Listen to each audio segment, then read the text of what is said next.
Welcome to another Forerunner 165 tutorial video. In this video, we're going to be doing a full overview of the system settings on the Garmin Forerunner 165. The system settings are where you can configure a lot of options on the watch, including the display brightness, its timeout, different formats displayed on the watch, including if you want to change it to military time, and the language on the watch. And if this video helps you, please consider giving it a thumbs up and also subscribing to my channel because that really helps me out. So to get into the system settings on our Garmin Forerunner 165, all we need to do is hold the up button until the menu opens, then hit the up button one more time until you see System. Select System with the Start or Stop button. So now in here, the first option is going to be language. So if you wanted to change the language, you just select that, scroll through your desired language, select it, and then that would be the language displayed on the watch. After that, we have time. And in here, this is where we can first change it to not only a 24-hour format, but we have a military format as well. We can then change the date format. So if you want to change it to one of the other options. Additionally, you can set the time manually by just changing that to manual, and then it will ask you to set the time manually, and that will be the time on the watch. After that, we can turn on alerts, and this is where you can set up sunrise and sunset alerts. So if you wanted to have an alert trigger maybe 10 minutes or 30 minutes before sunset, something like that, you could set it up. The same for sunrise. And then you can also turn on hourly alerts. So it'll alert you every hour. After that, you can do a quick sync with GPS just to update the time on the watch automatically with the GPS, so based on your location, which again can be useful if you change time zones. So going back to the system settings, we now have display. And in here, we can first make the font larger on the watch, which can make it a little easier to read. As you can see, it just got bigger. Additionally, you can change the display settings during activity, in general use, and then during sleep. So during activity and general use will be the same. So we'll go into general use. First, we can turn on or off the always on display. So as you can see right here, if I turn off the backlight, the display will stay on. But if I turn off the always on display and then turn it off, the display actually turns off. And this really affects battery life. So I'll turn that back on so we can continue to see it. After that, we can change the brightness. So they have 3 different levels, and I like to keep it low, but just for this video, I've turned it all the way up. I found that low is great in all environments, even very bright environments like outside, and you get the best battery life.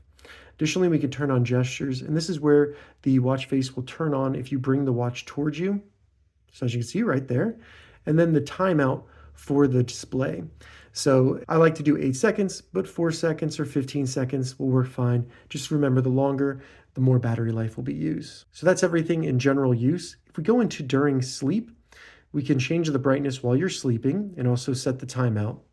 Those are going to be our only options. Going back to the system settings, after that we have touch. Once you get in here, you first can turn on or off this touch screen when you're in activities, and you can determine which activities will have the touchscreen. You could also disable or turn on the touchscreen for general use. And I like to have that off just because I accidentally hit the screen a lot and end up turning on or off things. Going back to the system settings, we can go into satellites and turn on which kind of GPS we're going to be using. So no GPS, which was no satellites. And this will be useful for the battery life you want to get. There are multiple GPS systems that are available on the 165. And you can limit that a little bit if you want a little bit better battery and only have good accuracy.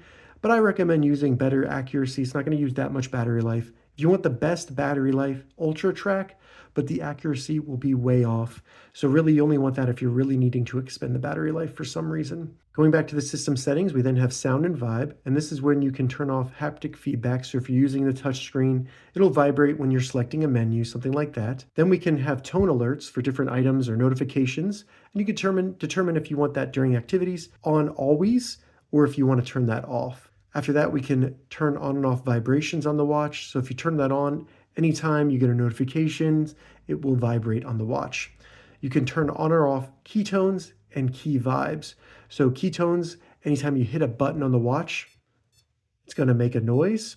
And then also key vibes, anytime you hit the button, it's going to vibrate on the watch. So those could be useful in different situations that maybe I'm not thinking about, but that's how you would turn on and off those options. Additionally, in the system settings, we can configure sleep mode, and this one's actually pretty important. So if we go in here, we can first set the schedule and see the schedule for every day. And if you go into any of these, you can change them if you want to, which is pretty cool. Additionally, we can have the watch face turn to a much more simpler sleep watch face while we're in sleep mode. I do recommend that just because it will save battery life. And then we can once again change the display settings, so the brightness and also the timeout in sleep mode. After this, you can configure some of the options for the nap alarm.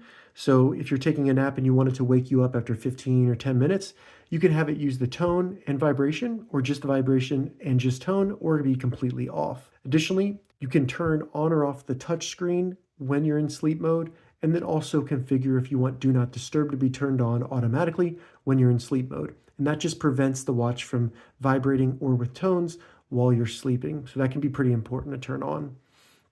After that, we can turn on auto lock. This will automatically lock the watch, so the buttons won't work, the touchscreen won't work after a certain amount of time of using it. You can have it always be on during activities or not during activities. So this could be useful if maybe you're doing activities such as like boxing or something. So there's different use cases for this. After auto lock, we can go into format, and this is where you can set up the format for units, pace speed, and then also the start of the week. So in units, you're going to have a couple different ones in here where you can change it to kilometers, things like that, just to show you all the different options. After format, we have data recording. This is where you can first change the frequency to smart or every second, and smart will be better for battery life. Every second will be more accurate, just something to think about. It's probably just better to leave it on smart. And then after that, you can have it log your HRV. After that, we can determine what happens when you connect your watch to your computer via USB. So you can have it put in Garmin mode or just have it be for file transfer. It really doesn't matter. This is more for diagnostics purposes. After that, we have reset. And if you need to perform a factory reset or delete any data off the watch very quickly, you can do it in here. So first you can default the settings. Maybe you change something, delete all the activities from the watch, reset all the totals. So your miles ran in a week, things like that, or completely factory reset the watch with delete data and reset settings here. Additionally, we can go in here and check for a software update and even install it if we want to. So if you want to have auto updates where it will install automatically, you can turn that on. And then also check for updates, which can be done over Bluetooth or over a Wi-Fi network. So if I use Bluetooth, it'll check Garmin to see if there's an update available. And if there is one, it'll give me the option to install the update. So it is downloading an update right now, and then it will give me the option to actually install it later. After that, we have About, and this is where you can see different information about the watch, the version number, and diagnostic information, things like that. All right, so that was the system settings on the Garmin Forerunner 165. If you'd like to see more Garmin Forerunner 165 tips and tutorials, check the links in the description. If this video helped you, give it a thumbs up, and please consider subscribing to my channel. Thank you so much for watching.